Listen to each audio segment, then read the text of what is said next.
This lesson is dealing with arithmetic sequences and arithmetic series. We're going to start off just by looking at arithmetic sequences. Here on the right we have a sequence. It's really just a list of numbers. A list of numbers is called a sequence. Each number separated by the commas is referred to as a term. So 2 is our first term, 45 is our second term, 345 is our third term, and so on. Now, if the difference between our sequence terms is always the same, then we would call it an arithmetic sequence. With that common difference always being the same, we would just say that that is our common difference. So what we have here on the right is arithmetic, because we're keeping on adding 4 each time. If you're always adding or subtracting the same thing each time, it is arithmetic. Now some sequences go on forever, others don't. This one here has dot dot dot at the end, so it would go on forever, and that would be infinite. Others only go on for a certain amount of terms, like the one at the top up here, so that would be referred to as finite. So here you're asked to figure out the next 4 terms of each arithmetic sequence.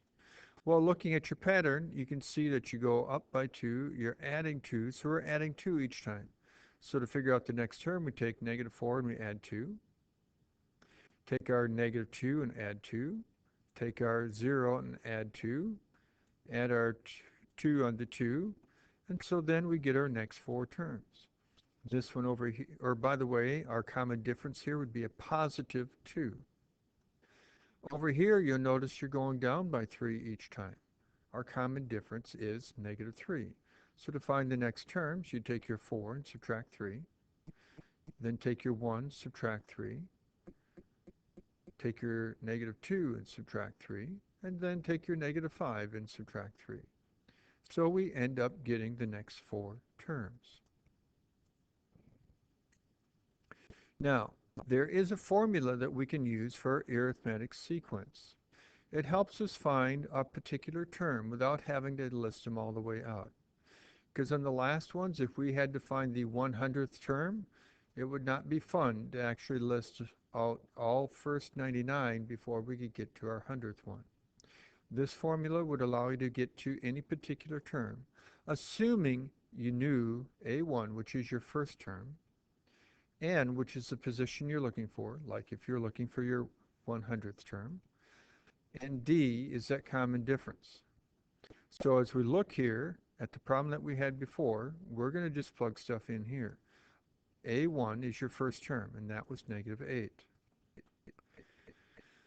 Our difference was a +2, so we'll plug that in for D. So you could either leave your answer like that, or if you distribute through your 2 and then collect like terms, you would get this. Either one of these last 2 lines would be acceptable for your answer. On this one here, we're going to do the same thing. Your first term, but our difference was a -3.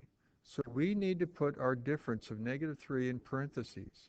If we did not put parentheses around the -3, it would look like we were just subtracting 3. So you could have this, or if you distributed this through to the parentheses and collected your like terms, you would get this. Now, sometimes you can have an arithmetic sequence and you're missing some numbers. You kind of know where it starts, you know where it ends, but you're missing what's in between. Those are referred to as arithmetic means. In this case, you're asked to find the 3 arithmetic means between 21 and 45. That means 21 is your first term. You're missing your second term, missing your third term, missing your fourth term, but you know your 5th term is 45 because we have 3 missing things here. So we have our terms listed here, and I have the positions down in gray. Now, as we look at this, we really just have to add our difference to 21 to get to our second term, and then add our difference again, add our difference again, add our difference again. So in other words, we have to add our difference 4 times. So we have 4 differences that we're adding. So to figure out what it is we're adding each time, we can look at the difference between the 45 and the 21,